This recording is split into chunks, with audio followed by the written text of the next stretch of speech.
আসসালামু আলাইকুম দর্শক, নতুন আরও একটি ভিডিওতে আপনাদেরকে স্বাগত জানাচ্ছি। আমি জুনাইদ ফয়সাল। আশা করি আপনারা যে যেখানে আছেন নিরাপদে আছেন, সুস্থ আছেন এবং সুন্দরের সাথে আছেন। আপনারা হয়তো শুনেছেন ইতিমধ্যে বাংলাদেশি শ্রমিকদের জন্য নতুন একটি শ্রমবাজার খুলতে যাচ্ছে, যেটা কিনা মালয়েশিয়া।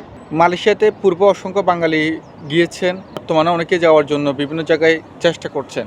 কিন্তু পৃথিবীর যে দেশে যেতে চান না কেন, যদি আপনার ওই দেশ সম্পর্কে সঠিক ইনফরমেশন না থাকে, সেক্ষেত্রে আপনি এজেন্সি বলেন, সেখানকার কোম্পানি বলেন বা অন্যান্য যে আইনগত বিষয়গুলো আছে সেগুলো নিয়ে সমস্যায় পড়তে পারেন। আজকের এই ভিডিওতে আমি বিস্তারিত আলোচনা করব। আপনারা মালয়েশিয়াতে কাজের বিষয়ে কীভাবে যাবেন, কাজের বিষয়ের প্রক্রিয়াটা কীরকম, কত টাকা খরচ হতে পারে, কোন ধরনের কাজ আছে এবং বেতন এবং অন্যান্য সুযোগ সুবিধা নিয়ে আশা করি ভিডিওটা সম্পূর্ণ দেখবেন। একই সাথে অনুরোধ থাকবে, যদি এখন অবধি আপনারা আমার চ্যানেলটি সাবস্ক্রাইব করে না থাকেন, দয়া করে চ্যানেলটি সাবস্ক্রাইব করে দেবেন, যাতে করে আমি আরেকটু বড় হতে পারি। মালয়েশিয়ার কথা আসলে প্রথমে একটি নাম আসে, সেটি হচ্ছে কুলিং ভিসা। আমরা যারা মিডল ইস্টে গেছি বা অন্যান্য দেশে যাই, তারা শুনি ফ্রি ভিসা বা ওয়ার ভিসা, ভিজিট ভিসা, এই ধরনের বিভিন্ন ভিসার নাম। মালয়েশিয়াতে যেতে হলে কুলিং ভিসায় যেতে হয়। কুলিং ভিসা জিনিসটা কি? কুলিং ভিসা হচ্ছে one kind of war permit visa. পৃথিবীর অন্যান্য দেশে ওয়ার পারমিট ভিসাকে এক এক দেশে এক এক নামে ডাকে, ঠিক একই রকমভাবে মালয়েশিয়াতে যারা বৈধভাবে কাজের ভিসায় যাবে সেগুলোকে কুলিং ভিসা বলে। এই কুলিং ভিসা নামেই মোটামুটি সবাই জানে এবং বাংলাদেশিরা পরিচিত। কুলিং ভিসা পেতে গেলে প্রথমত মালয়েশিয়ান কোনো বৈধ কোম্পানি, যারা কিনা সরকারকে নিয়মিত ট্যাক্স পে করে এবং যাদের বিরুদ্ধে কোনো রুলস ভায়োলেশনের অভিযোগ নাই, এমন কোনো কোম্পানিতে আপনাকে একটা ওয়ার পারমিট বা জব অফার লেটার ম্যানেজ করতে হবে। সেটা নিয়ে মালয়েশিয়ান শ্রম মন্ত্রণালয় কর্তৃক নির্ধারিত বাংলাদেশের যে সকল এজেন্সি আছে, যারা মালয়েশিয়ানে কাজ করতে অনুমতি পেয়েছে, সেই সমস্ত এজেন্সির মাধ্যমে আপনাকে বাকি যে সাবসিডিয়ারি ডকুমেন্টগুলো আছে সেগুলো জমা দিতে হবে। জমা দেওয়ার পর একটা নির্দিষ্ট প্রক্রিয়ার মধ্য দিয়ে আপনি মালয়েশিয়ার ওয়ার ভিসা বা কুলিং ভিসা পাবেন। সেটা পাওয়ার পর বিএমআইটি করে একটি এয়ার টিকিট করে মালয়েশিয়াতে যাবেন, কাজকর্ম করবেন, মাস শেষে বেতন পাবেন, বছর শেষে দেশে বেড়াতে আসবেন। মালয়েশিয়াতে কাজের ভিসা যাওয়ার জন্য বাংলাদেশিদের মধ্যে সবচেয়ে বেশি যে সমস্যা, সেটা হচ্ছে যে সরকারে আসুক না কেন, দেখা যায় কি ওই সরকারের যে মন্ত্রী থাকেন, মন্ত্রীর আশেপাশে যারা ঘনিষ্ঠজন আছে, তাদের যেই এজেন্সিগুলো আছে তারাই নিবন্ধন পায় এবং তারা বাংলাদেশের মানুষকে জিম্মি করে। যার কারণে 2024 সালের 1 জুন বাংলাদেশ থেকে অসংখ্য মালয়েশিয়াগামী শ্রমিক এয়ারপোর্ট থেকে ফিরে আসতে হয়েছে, কারণ নির্দিষ্ট সময়ের ভিতর তারা যেতে পারে নাই। এয়ার টিকিট স্বল্পতা ছিল, নানা সমস্যা। সূত্র থেকে বলা হচ্ছে, এইবার যেহেতু প্রবাসী কল্যাণ মন্ত্রণালয়ের প্রতিমন্ত্রী নুরুল হক নূর, তার ভাইও এই ধরনের এজেন্সি ব্যবসার সাথে জড়িত, একই সাথে বিএনপির বনমন্ত্রী আব্দুল আওয়াল মিন্টুর বিভিন্ন এজেন্সি ব্যবসা আছে, তারাই মূলত এই ধরনের অনুমতিগুলো পেতে যাচ্ছে বলে একটা রিউমার আছে। সত্যটা এখনো পর্যন্ত জানা যায়নি। তবে যারা প্রবাসী আছি, যারা বিদেশে যেতে চাচ্ছি, সবার একটা চাওয়া থাকবে, এই ধরনের যারা খারাপ মানুষ, তাদের এজেন্সি ব্যতীত ভালো মানুষের দ্বারা পরিচালিত যে এজেন্সিগুলো আছে, যারা শ্রমিকদেরকে সমস্যায় ফেলবে না, এমন এজেন্সিগুলো নিবন্ধন পাক এবং বাংলাদেশের মানুষের বিদেশে যাওয়ার রাস্তাটা কিছুটা সহজ হোক।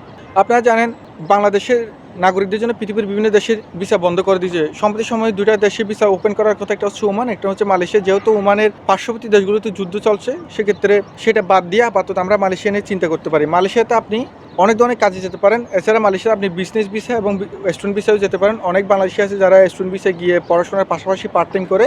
যদি আপনার সত্যিকার অর্থে পড়াশোনার কোনো যোগ্যতা না থাকে, সেক্ষেত্রে আপনি ওয়ার পারমিট বা কুলিং ভিসায় মালয়েশিয়া যাবেন। এটা কীভাবে পাবেন? আপনার সেখানে কেউ থাকলে অথবা কোনো এজেন্সির মারফতে যারা নিবন্ধনকৃত, এরা বিভিন্ন কোম্পানি থেকে আপনাকে ওয়ার পারমিট এনে দিতে পারবে।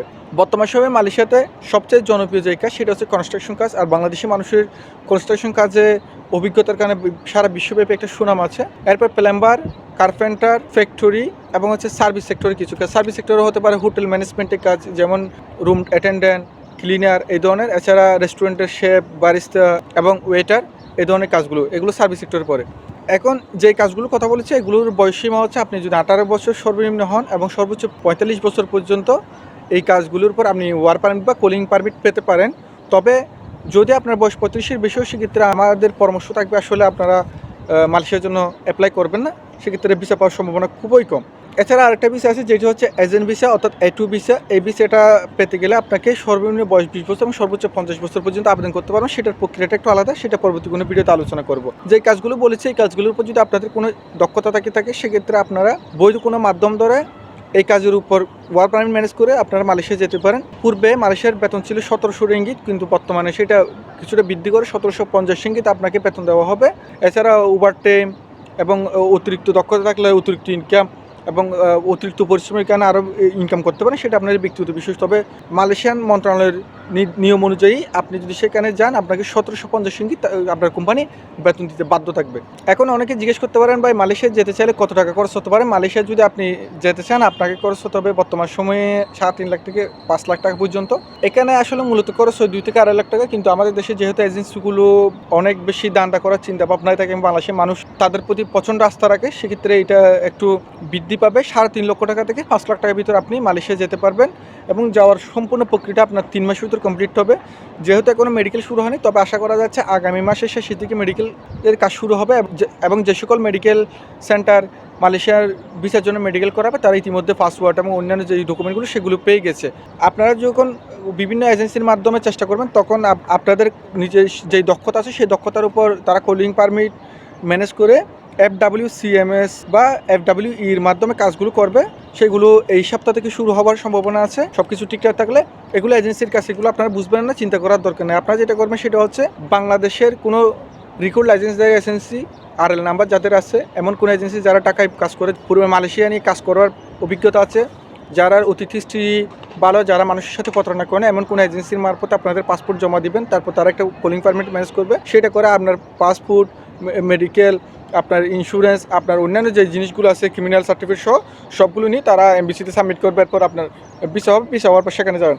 এখন অনেকে প্রশ্ন করেন বা মালয়েশিয়ায় আমি ভিজিট ভিসায় যেতে চাই, ভিজিট ভিসা বা ট্যুরিস্ট ভিসায় মালয়েশিয়া গেলে কি আমি সেখানে গিয়ে ওয়ার্ক পারমিট ভিসায় কনভার্ট হতে পারবো? হতে পারবেন, তবে ওয়ার্ক ভিসায় কনভার্ট আপনাকে ম্যান্ডেটরি হতে হবে। যদি আপনি ওয়ার্ক ভিসায় কনভার্ট না হন সেক্ষেত্রে আপনি সেখানে কাজ করতে পারেন, অর্থাৎ অবৈধভাবে মালয়েশিয়াতে কাজ করাতে আমার সুযোগ না। যেহেতু আপনারা জানেন মালয়েশিয়াতে ইতিমধ্যে অনেক বাংলাদেশি অবৈধ হয়ে গেছে বিভিন্ন কারণে। আবার যারা যাচ্ছেন তারাও যদি অবৈধভাবে যান বা ট্যুরিস্ট ভিসায় গিয়ে, স্টুডেন্ট ভিসায় গিয়ে কাজ করতে চান, তাহলে পূর্বে যারা বিপদে পড়েছে সেরকম আপনারাও বিপদে পড়বেন। সুতরাং যদি ওয়ার্ক পারমিট যেতে পারেন ওয়ার্ক পারমিটে যাবেন, যদি ভিজিট ভিসায় যান যাওয়ার পর সেখানে ওয়ার্ক পারমিট ভিসায় কনভার্ট করে তারপরে আপনারা কাজ করাবার চেষ্টা করবেন। এখন অনেকে প্রশ্ন করতে পারেন ভাইয়া মালয়েশিয়াতে যাওয়ার কাজগুলো কখন শুরু হতে পারে? এখন ইতিমধ্যে কাজ শুরু হয়েছে, এখন এপ্রিল মাসের প্রায় শেষের দিকে, তবে জুনের ভিতর ফ্লাইট হবে, বিশেষ করে মে শেষের দিকে এবং জুনের প্রথম থেকে আশা করা যাচ্ছে বাংলাদেশ থেকে মালয়েশিয়াগামী শ্রমিকরা মালয়েশিয়াতে যেতে পারবেন। তবে অবশ্য বৈধ মাধ্যমে আপনাদেরকে যেতে হবে, বুঝে শুনে ফাইল সাবমিট করবেন। অনেক এজেন্সি বৈধভাবে কাজ করে, যারা পূর্বেও কাজ করেছে, আবার অনেক এজেন্সি কিন্তু তারা মূলত করবে বড় যে এজেন্সিগুলো আছে তাদের মাধ্যমে। সুতরাং এই বিষয়গুলো আপনারা মাথায় রেখে ফাইল সাবমিট করবেন। যেখানে যাবেন কোনো কাজ শিখে যাবেন, কাজ না জানলে যাওয়ার দরকার নেই, কাজ শিখে প্রয়োজনে 5 মাস পরে যান, কিন্তু সমস্যা থেকে বাঁচবেন। বিদেশে এসে কাজ না জেনে ভিসা নষ্ট করে অবৈধ হওয়া যে কতটা যন্ত্রণা যে হয়নি, তাকে ছাড়া আসলে এটা বোঝানো সম্ভব না। কারণ আপনি কোথাও চিকিৎসা পাবেন না, কোথাও আইনি সহায়তা পাবেন না, এটা কখনো জীবন হইতে পারে না। একটা কুকুরের জীবনও একজন অবৈধ প্রবাসী জীবনের চেয়েও অনেক ভালো। আশা করি আপনারা বুঝতে পেরেছেন। এছাড়া মালয়েশিয়ান কাজের বিষয় সম্পর্কে অন্য কোনো প্রশ্ন থাকলে অবশ্যই কমেন্টে করে দিবেন, আমি চেষ্টা করবো উত্তর দিতে। ততক্ষণ সবাই ভালো থাকবেন, সুস্থ থাকবেন, সুন্দর সাথে থাকবেন। আসসালামু আলাইকুম।